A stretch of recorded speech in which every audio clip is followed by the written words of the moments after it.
여러분 안녕하십니까? 김항식입니다. 문학 특강에 나와 있는 작품들을 6번째로 살펴보는 시간입니다. 2개의 현대시, 하나는 고전시가 중에서 내방가사입니다. 즉 시가 복합갈래가 되겠는데 한 작품 한 작품 살펴보고 마지막에 가서는 수능 특강에 나와 있는 문제보다도 또 그동안 출제되었었던 수능 기출 문제보다도 더 창의적인 문제를 내는 것, 이것이 여러분과 제가 해야 할 일 아닌가요? 이번에도 그렇게 접근해 보도록 하겠습니다. 첫 번째 작품입니다. 오장한의 고향 앞에서라고 하는 작품인데, 고향 앞에서라고 하는 것은 시적 화자가 고향에 가지 못하고 직전에 서 있구나라고 생각하면 쉽게 이해가 되겠죠. 늘 말씀드렸던 것처럼 여러분들이 이 작품 속에 화자가 되도록 노력해야 된다는 것입니다. 그래야 문학 작품 속에 가까이 들어와 있을 수 있으니까요. 고향을 떠나서 타향 생활을 하다가 고향이 그리워서 고향의 소식을 듣고자 하는 그 모습을 떠올려 보면 쉽게 이해가 되겠죠. 흙이 풀리는 내음새, 발음 잘 하셔야 됩니다. 흙이 아니라 흘기. 얘의 대표음은 당연히 이렇게 흙, 음절의 끝소리 법칙이 일어날 텐데, 여기 이라고 하는 모음으로 시작되는 형태소가 나오게 되면 여기에 그러면 본래 받침이 다 살아나서 흘기 된다는 것 잘 알고 계시죠? 이번 기회에 음절의 끝소리 규칙을 꼭 좀 기억해 두시기 바랍니다. 흘기 풀리는 내음새, 이 말도 좀 생소하죠? 냄새는 냄새지 내음새는 무엇일까? 그렇습니다. 냄새 표준어고요. 그동안은 내음이 표준어로 인정되지 않았었는데 2011년 8월 31일 이후 39개를 추가로 인정하면서 들어온 것인데, 내음새라고 하는 말은 없겠죠. 냄새면 냄새, 내음이면 내음이든지, 그렇지만 시에서는 얼마든지 쓸 수 있는 말이다. 흙이 풀리는 냄새, 후각적 심상이죠. 강바람은 그리고 행이 바뀌었습니다. 산짐승이 우는 소리를 불러. 그래서 이것은 요 뒤에 행에 연결됐다. 그래서 시적 용어로 행간의 걸림 또는 행간의 걸침이라고 해서 과거에도 함께 공부한 적이 있었고, 고전 시가 중에서 어저 내일이야 그릴 줄을 모르다냐, 있으라고 했으면 갔겠는가마는 제9태여, 보내고 그리워하는 정은 나도 몰라 하노라 했을 때 제9태여를 중장에 집어넣을 것이냐 종장에 집어넣을 것이냐 하는 문제도 전에 한번 해드린 적이 있습니다.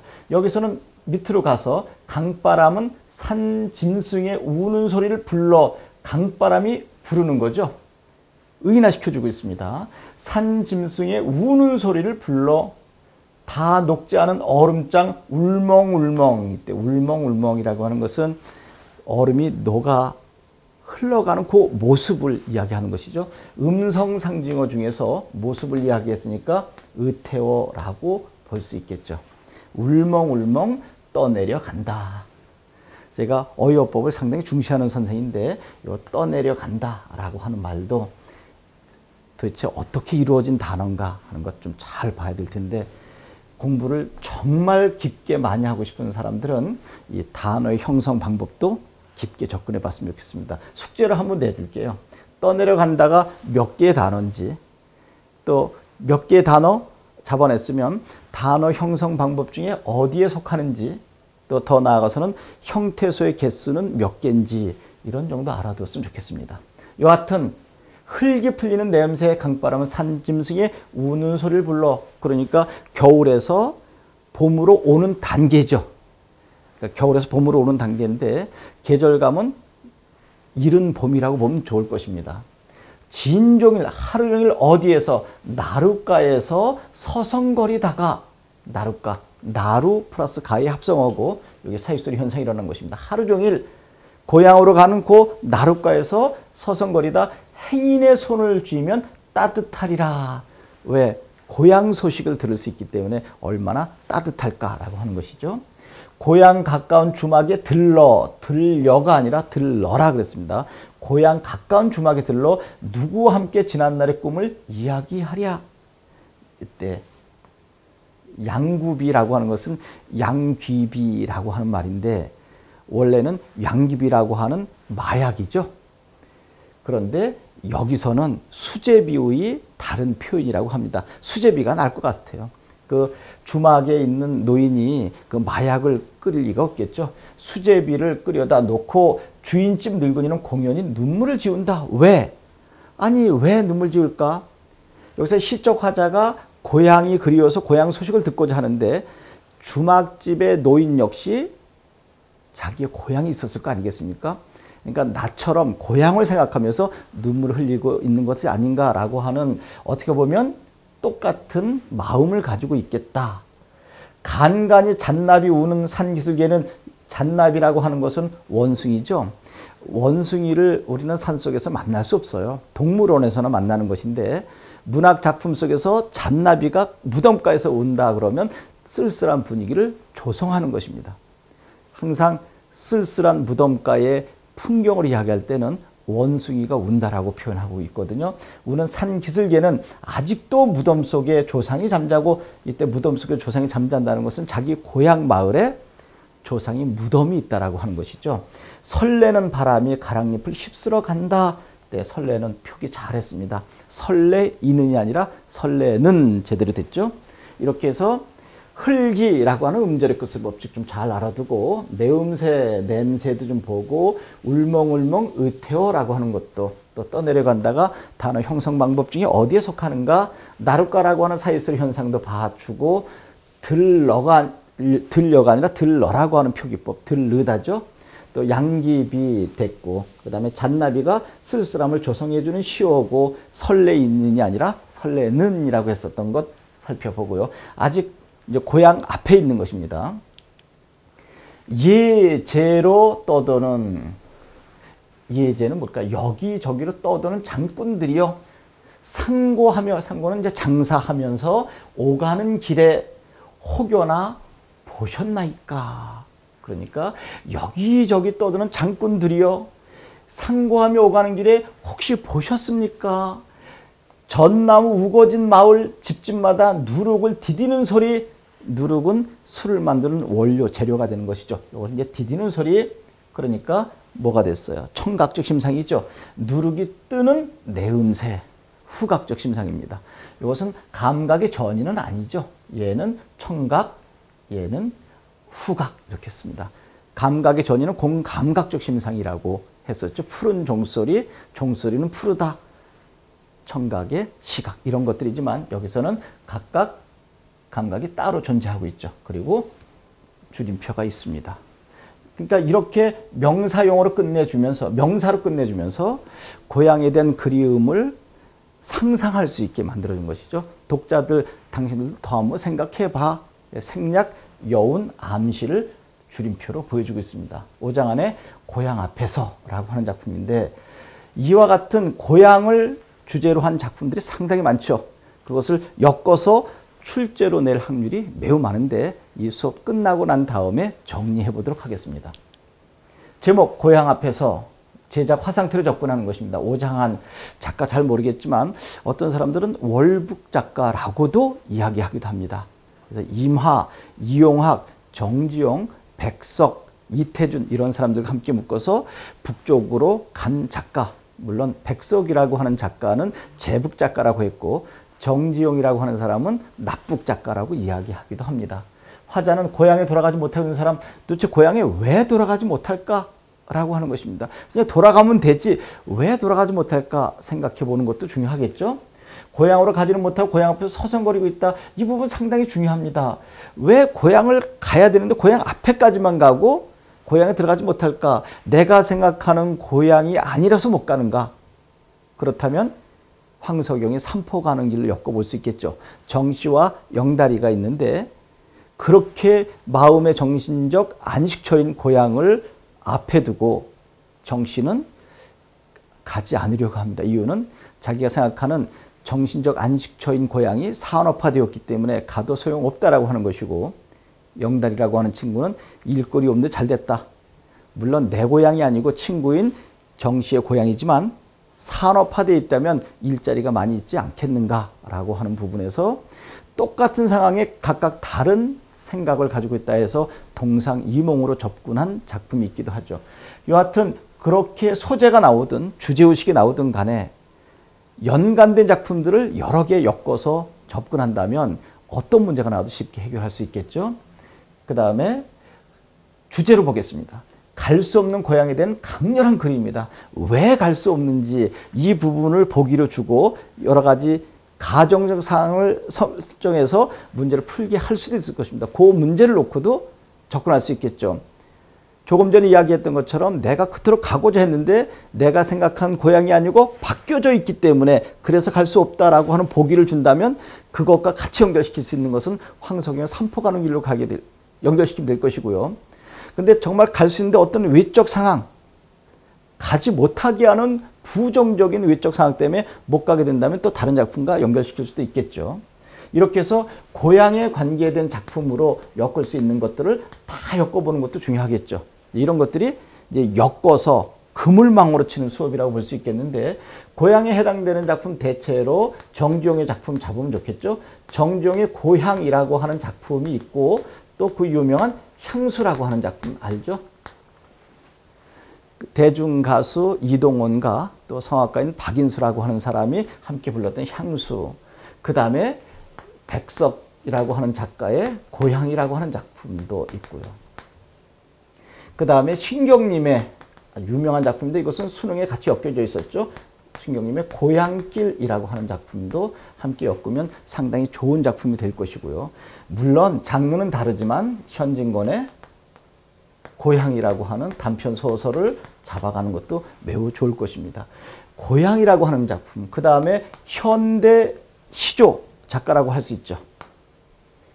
김상옥, 초종 김상옥, 저 통영에 가면 김상옥 거리가 있더라고요.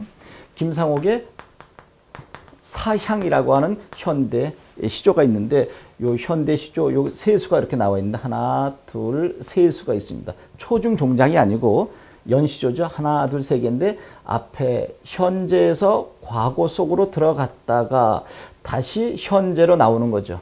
그래서 현재에서 과거 회상으로 들어가 있다가 다시 현재로 나오는 요 구성을 잘 알아둬서 과거에서 현재에서 미래로 가는 추보시 구성으로 접근해 볼 것이냐, 아니면 과거에서 현재로 나오는 것으로 갈 것이냐, 현재에서 과거 속으로만 들어갈 것이냐 하는 요 시제에 관한 문제도 더불어 알아두면 좋을 듯한 작품이 김상욱의 사향, 고향을 생각하는 작품이 있습니다. 적어도 이런 정도는 꼼꼼하게 알아두면 좋겠죠. 표현상의 특징으로 계절감을 주는 소재를 활용한다 그랬죠. 겨울에서 봄으로 오는 길목, 그러니까 이른 봄이라고 볼 수 있겠죠. 의인화를 통해 3월의 속성을 나타내주고 있다. 의인화를 통한 부분이 어디 있는가 하면 살짝 다시 한번 가볼까요? 어디 있습니까? 흙이 풀리는 냄새 강바람은 산짐승이 우는 소리를 불러 강바람이 무언 것을 불렀다. 어서 오너라 라고 불렀다라고 하는 장면 좋죠. 아주 잘 잡아냈습니다. 그리고 이제 울멍울멍이라고 하는 것도 이제 의인법이라고 좀 보기는 약간 힘들지만 이 울멍울멍은 무엇이 이렇게 터져 나가는 모습, 울음이 터지려고 하는 거니까 짐승들 또는 사물의 뭐 꽃몽오리가 터지는 부분 한다면 얘는 오히려 의인보다는 화류로 가는 것이 좋겠죠. 그래서 울멍울멍을 의인 아닙니까? 라고 하는데 뭐 갈 수도 있겠지만 오히려 화류법으로 처리하는 것이 좋을 것 같습니다. 이런 부분들을 잡아주면 아주 좋겠죠. 그러면 다시 한번 가보겠습니다. 행간 권림을 통해 시적 긴장감을 부여한다. 요거 강바람 이야기했었고요. 음성상징어는 의성어와 의태어인데 울멍울멍이라고 하는 울음이 터지는 모습에서 의태어를 잡아주었고요. 감각적 심상을 활용하여 시상 마무리함으로써 시적 여운을 남기고 있다. 디디는 소리, 청각적 심상이죠.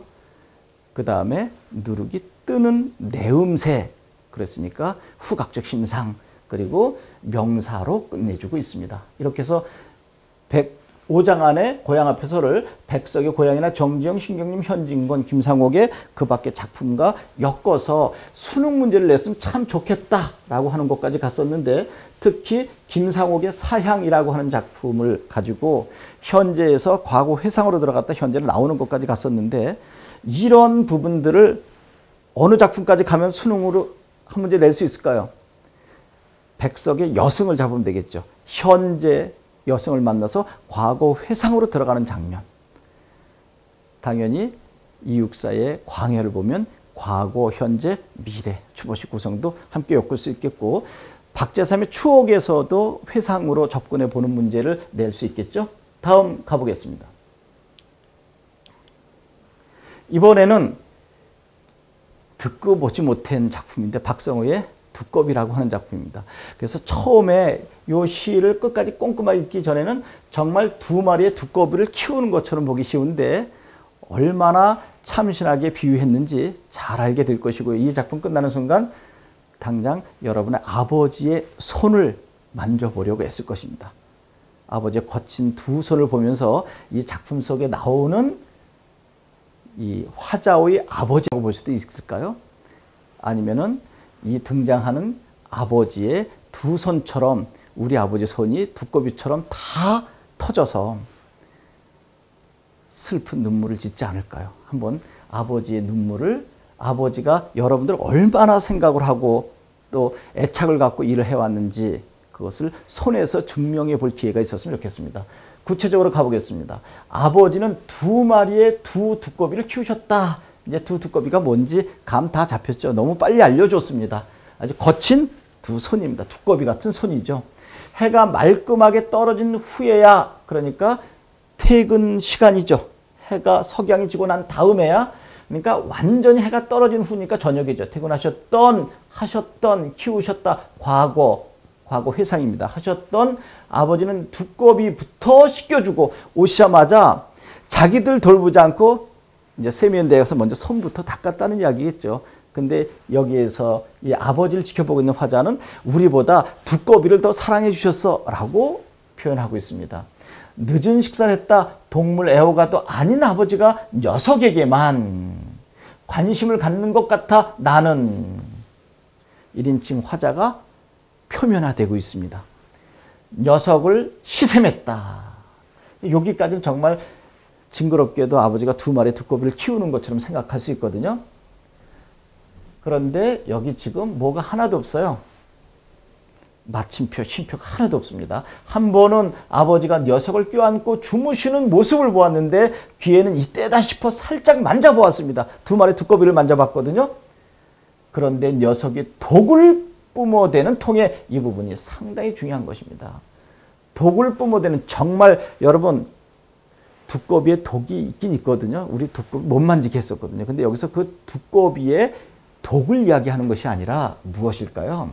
아버지의 손을 만지는 순간 거친 아버지의 손이 우리를 위해서 이렇게 되었다라는 생각에 내가 슬퍼 눈물을 흘리게 되는 부분을 이렇게 표현한 것입니다. 내 양눈이 한동안 충혈되어야 했다. 아버지, 저는 두꺼비가 싫어요. 아버지는 이윽고 식구들에게 두꺼비를 보여주는 것조차 꺼리셨다. 칠순 70입니다. 바라보던 아버지는 날이 새기 전에 막 일판으로 나가셨는데 날이 새자마자 일판으로 나가셨는데 그때마다 잠들어 있던 녀석을 깨워 자전거 손잡이에 올려놓고 페달을 밟았다. 그러니까 자전거 타고 간 것이죠. 두꺼봐 헌집 줄게 새집다오. 동요를 삽입시켜주고 있습니다. 참 가슴이 아프네요. 여러분 저는 이 작품 보면서 저 역시도 이제 제가 아버지가 됐지만 저를 키워준 아버지의 생각이 이렇게 나네요. 그래서 순간 이 아버지 혈육에 대한 정을 노래한 작품들이 떠올려지는데 이 작품 해석 끝나고 난 다음에 접근해 보도록 하죠. 아버지는 지난 겨울 두꺼비 집을 지으셨다. 두꺼비와 아버지는 그 집에서 긴 겨울잠에 들어갔다. 봄이 지났으나 잔디만 깨어났다. 이게 무슨 말일까요? 아버지의 죽음을 이야기하는 거죠. 그렇잖아요. 아버지의 죽음을 이야기하는 것입니다. 잔디, 아버지의 죽음, 즉 무덤 봉분에 잔디만 파릇파릇 살아나고 아버지는 일어나지 못했다 이거죠. 내 아버지 양손엔 우툴투한 두꺼비가 살았었다라고 표현하고 있습니다. 상당히 슬프네요. 참 잘 쓴 작품 같은데요. 어떻게 보면 수필 같기도 하고 이제 이런 것을 산문시라고 합니다. 박성희의 두꺼비 잘 봤습니다. 두꺼비 작가 박성우는 처음 본다. 아버지를 떠올리는 나. 힘든 삶을 살다간 아버지를 떠올리는 화자. 아버지 힘겨운 삶을 안타까워함. 그러면 아버지의 혈육의 정을 이야기한 작품들, 좀 아버지의 고단한 삶, 이것을 가지고 접근해 본다면 당연히 박목월의 가정이라고 하는 작품 잡아줘야 되지 않을까요? 우리 9남매를 키워주는 아버지의 모습을 무엇으로? 구두, 신발로 표현해 준 것이죠. 그 다음에 아버지의 귀로라고 하는 작품이 있거든요. 문병난에 문병난이라고 하는 작가 나오면 제일 먼저 직녀에게라고 하는 작품을 잡아줘야 되는데 아버지의 귀로라고 하는 작품을 잘 잡아주시고요. 그 다음에 뭐니 해도 김종길의 성탄제라고 하는 작품을 잡아주었으면 좋겠죠. 그리고 하나 더 한다면 출제될 확률이 매우 높은 작가죠. 나희덕이라고 하는 여류 작가인데 나희덕의 모디의 잠이다 라고 하는 건 모의 잠, 이런 거 실제로 하나하나 다 찾아보셔야 됩니다. 이게 다 과제예요. 여러분들에게 확장된 공부를 할 수 있도록 도와주려고 이걸 제시해 준 건데, 특히 나희덕이라고 하는 작가의 그 밖의 작품들을 잡아주는 것도 매우 중요한데, 뿌리에게라고 하는 작품 잘 잡아주시고요. 뿌리에게. 그 다음에 땅끝, 이런 작품들, 뿌리에게 땅끝, 이런 작품들을 좀 잘 잡아줬으면 좋겠습니다.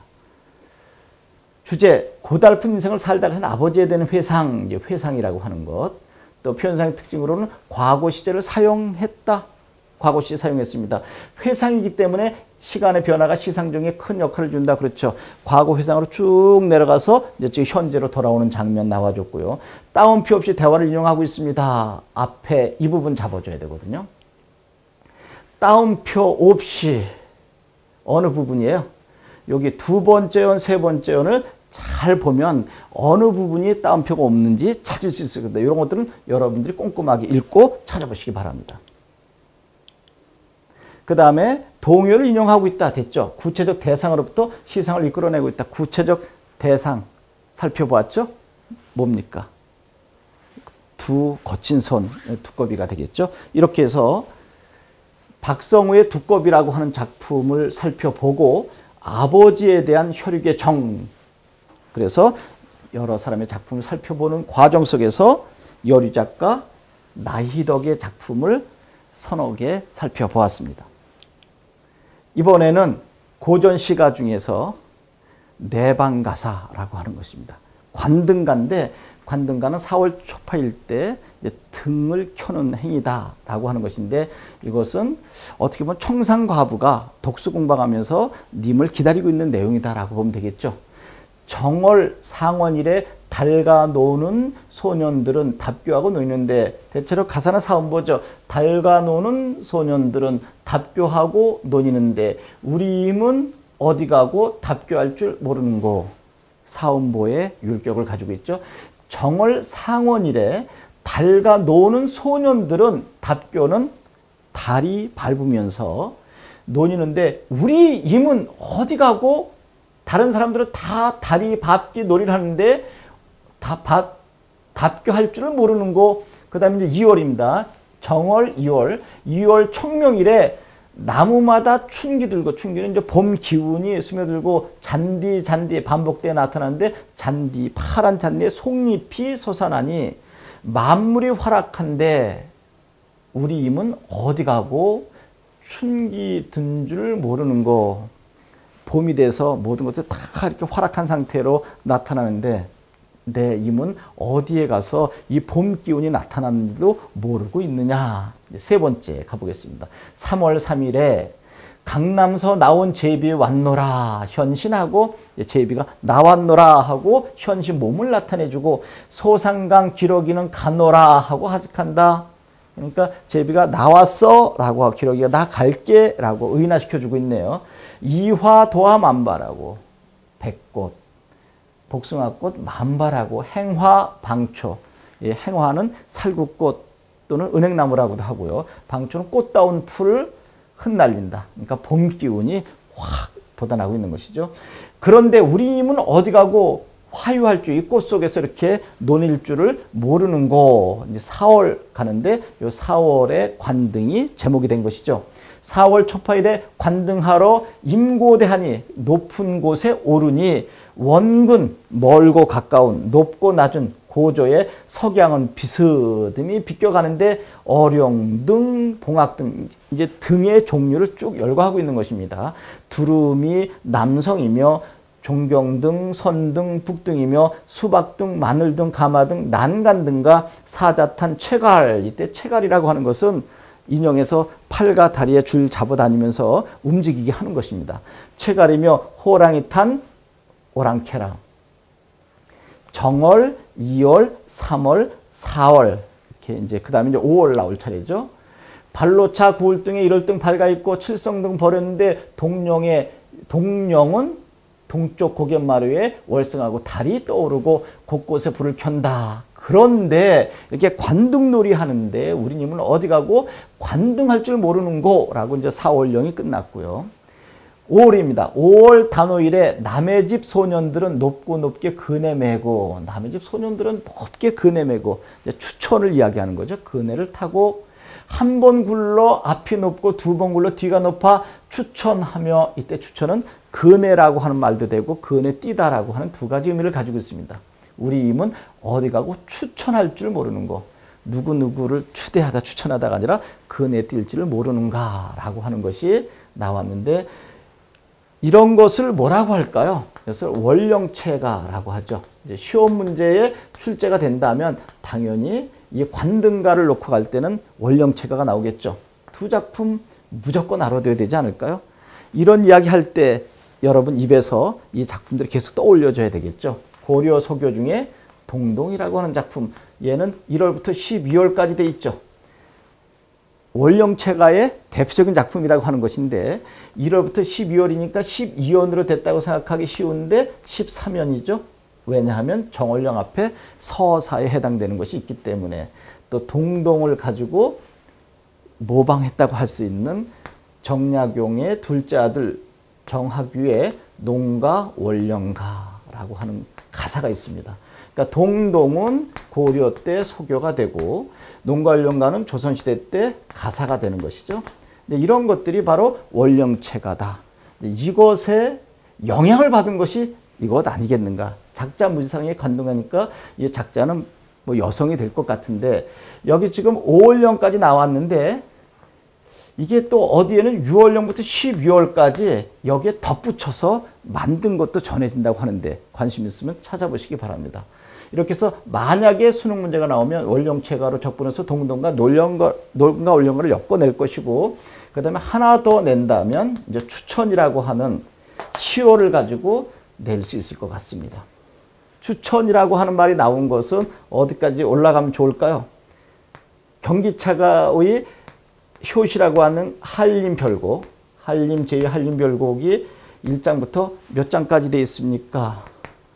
7장까지 되어 있는데 8장까지 죄송합니다. 1연부터 8연까지 되어 있는데 이 8연의 중심 소재가 추천이에요. 그래서 요 그네 또는 그네 타는 것인데, 거기에서는 순우리말로 글위라고 하는 것으로 표현해 주었고, 그 다음에 현대시 중에서 추천이 나오는 것은 당연히 우리나라의 대표적인 시인이라고 하는, 물론 2000년대에 돌아가셨지만 서정주의 추천사라고 하는 작품을 잡으면 참 좋겠죠. 근데 추천은 그네 뛰는 이야기죠. 춘향전이라고 하는 설화, 소설적인 요소를 가지고 와서 시적 변용을 한 추천사인데, 이것도 그래프로 그렸을 때 상승, 하강, 상승.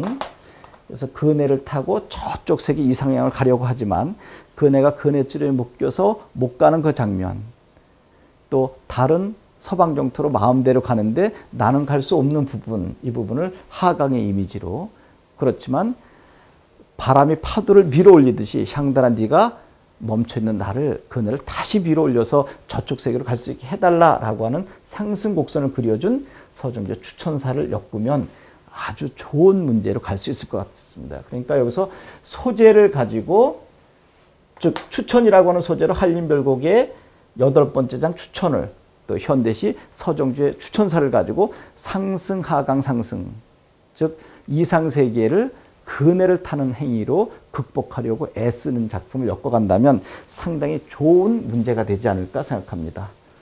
이것은 이제 제가 내는 문제니까 여러분들도 김항 선생 정도 나도 낼 수 있어 라고 한다면 도전해 보시기 바랍니다. 관등가 4월령에서 4월 초파일에 그 등불놀이 하는 것이죠. 작자미상, 임을 기다리는 여인, 주변의 다른 이들과 달리 그리운 임과 함께 하지 못하는 상황, 임을 만나지 못해 쓸쓸해함, 주제 오지 않는 임에 대한 간절한 그리움의 정서. 각 연마다 유사한 상황이 반복되고 있다. 대꾸와 대조를 통해 율동감을 높이고 있다. 음절수를 조절하여 아까 사음보의 율격을 가지고 있었다고 했었죠. 장면을 초점화하여 감각적으로 표현하고 있다. 여러분들 각 원령체에 해당되는 내용, 특히 이제 그네 뛰는 장면이라든지 등불 놀이하는 장면이라든지 또 다리 밟는 장면들을 초점화했다. 시호의 반복과 변형을 통해 의미를 강화하고 있다. 세시 풍속에 맞춰 화제의 정서를 노래하고 있다. 의문형 진술을 통해 화제의 정서를 강화하고 있다. 대상 간의 대비를 통해 주제의식을 부각시키고 있다. 특히 대상 간의 대비, 나는 이런데 왜 쟤는 저래 라고 하는 부분들 나와주면 되겠죠. 세 작품, 현대시 두 작품, 특히 박성호의 두꺼비는 산문시로 되어 있다고 하는 것, 특히 고향 앞에서 오장안의 작품 속에서는 고향을 소재로 한 여러 가지 작품들을 비교 검토하는 것 잊지 말라고 했었고, 특히 김상옥의 사양이라고 하는 현대 시조를 꼭 잡아서 현재, 과거, 현재가 어떻게 이루어졌는가, 또 현재에서 과거로만 간 것은 무엇일까, 또 과거 회상에서 현재로 나온 것은 무엇일까를 찾아주었으면 좋겠다라고 했습니다. 그리고 관등가를 통해서 원령체가로 동동가, 농가, 원령가를 잡아주었고, 맨 마지막 5원령에서 추천을 가지고 소재로 엮어갔었죠. 경기체가의 대표적인 작품인 한림별곡의 8장의 추천을, 그리고 서정주의 추천을 잡아서 엮는 것까지 갔는데, 이 세 개를 쭉 살펴보니까 도대체 화자가 누군가, 또 시적 상황은 어떠한가, 그리고 주제는 어떤 것인가 가만히 보니까 여기 갈 수 없는 고향에 대한 강렬한 그리움, 고달픈 인생을 살다 가신 아버지에 대한 회상, 오지 않는 임에 대한 간절한 그리움. 그러니까 세 작품의 공통점은 님에 대한 그리움의 정서를 노래하고 있네요. 개별적인 작품 하나하나 놓고는 잡아내기 쉽지 않지만 이렇게 세 개를 제작 화상태로 엮어보니까 무엇이 공통점인지, 또 두 작품과 다른 그 밖의 특징이 무엇인지를 한 번에 볼 수 있겠죠. 이렇게 해서 복합갈래, 고전시가까지 엮어서 살펴보았습니다. 이 작품을 바탕으로 그 밖의 내용을 엮어간 것, 그것이 이 수업의 핵이라고 하는 것을 명심하시기 바랍니다. 고맙습니다.